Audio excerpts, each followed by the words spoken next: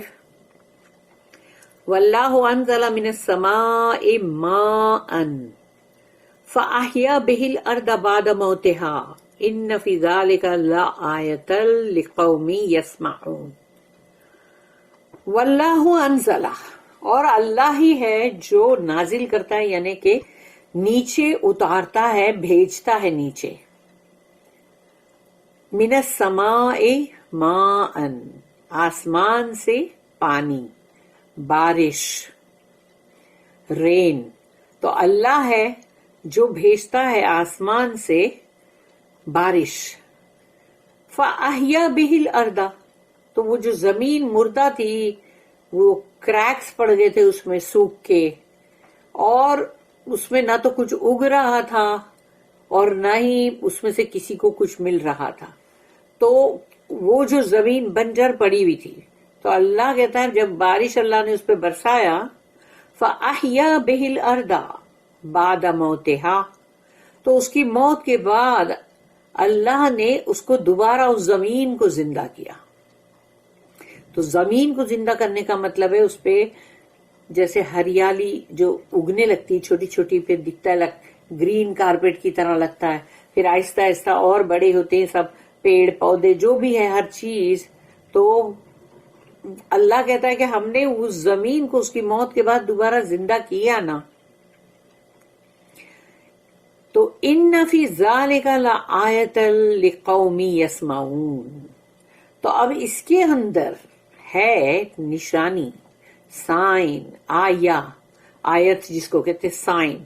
تو یہ اس میں ہے اس قوم کے لیے، ان لوگوں کے لیے، لقوم یسمعون، یسمعون سماع یعنی سننا، تو وہ جو صحیح جیسا سننے کا کام ہے ویسا سننے کا کام اگر وہ کرتے ہیں تو پھر ان کے لیے اس کے اندر نشانی ہے، سائن ہے، اللہ کی آیت ہے. یعنی جو بھی صحیح سننے کا کام کرتا ہے وہ، اللہ یہاں پر یہ کہتا ہے کہ حیوانوں کا سا سننا نہیں. قرآن کو سننا ہے تو جیسا اس کا سننے کا حق ہے ویسا سنو، حیوانوں کی طرح مت سنو اس کو، پھر کوئی فائدہ نہیں ہوگا. تو ان کے لیے اللہ نے کہہ دیا کہ اس قوم کے لیے اس کے اندر آیت ہے، نشانی ہے، سائن ہے، جو اس کو صحیح جیسا اس کا سننے کا حق ہے ویسا سنتے. یعنی کہ قرآن کو اتنا اچھا سنو، سمجھو اور اس پہ عمل کرو اور پھر دوسروں کو بھی بتاؤ، تبھی تو اس کا حق پورا ہوگا نا. تو یہ چیز کرنے کے لیے یہاں پر بولا گیا ہے. And Allah sends down rain from the skies and gives therewith life to the earth after its death. Verily in this is a sign for those who listen. اس کی نوٹ ہے 2092. When the earth with all its vegetation is well nigh dead. یعنی وہ زمین جو اپنے جو بھی اس پر کبھی کچھ تھا اگا ہوا وہ سب کچھ بھی مرجا کے سوکھ کے وہ بھی ختم ہو گیا، اور وہ زمین بھی مردہ ہو گئی، اور اس پہ جو بھی سبزہ تھا وہ بھی مردہ ہو گیا.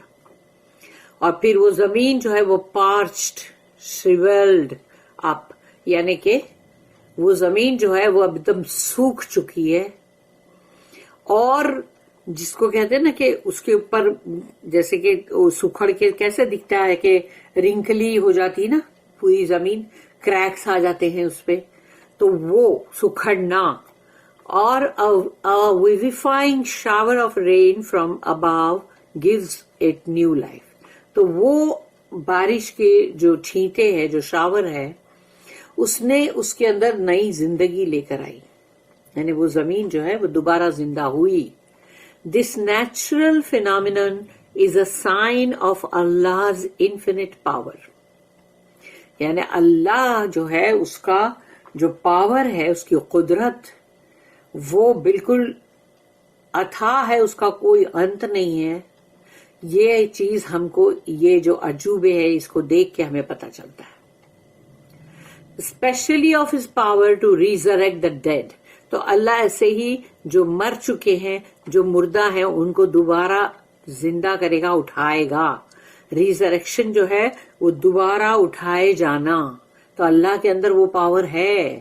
اور اللہ نے ایک جگہ یہ بھی کہا ہے نا کہ ایک شخص کو اٹھانا اور پوری دنیا کو اٹھانا اللہ کے لیے بالکل برابر ہے. And thereafter muster them for judgement. اور اس کے بعد ان کو سب کو وہ جمع کرے گا، یعنی کہ حشر کا مطلب ہے سب کا جمع ہونا. اور تبھی ڈائلوگس میں بھی یہی بولتے رہتے ابھی اس کا حشر کیا ہوگا، اس کا حشر کیا ہوگا، ایسا بولتے ہیں نا. تو and thereafter muster them for judgement. اب ان کے ساتھ جو مطلب پورا ججمنٹ ہونا ہے نا ابھی تو، کہ انہوں نے کیا کیا حرکتیں کی دنیا کے اندر، تو وہ سب کا فیصلہ ہونا ہے وہاں پر. تو سب کو جمع کرے گا اللہ وہاں پر، مردوں کو زندہ کر کے وہاں جمع کرے گا تاکہ سب کے ساتھ برابر سے عدل اور انصاف کر سکے، تاکہ کہیں کوئی چھوٹ نہ جائے. دنیا کے اندر بندہ چھوٹ جاتا ہے، کوئی عدالت ایسی نہیں ہوتی کہ جو اس کو پکڑے، لیکن اللہ کی اس عدالت سے کوئی نہیں چھوٹ سکتا. اور ابھی ہم اس کو آگے پڑھیں گے تفسیر ابن کثیر میں.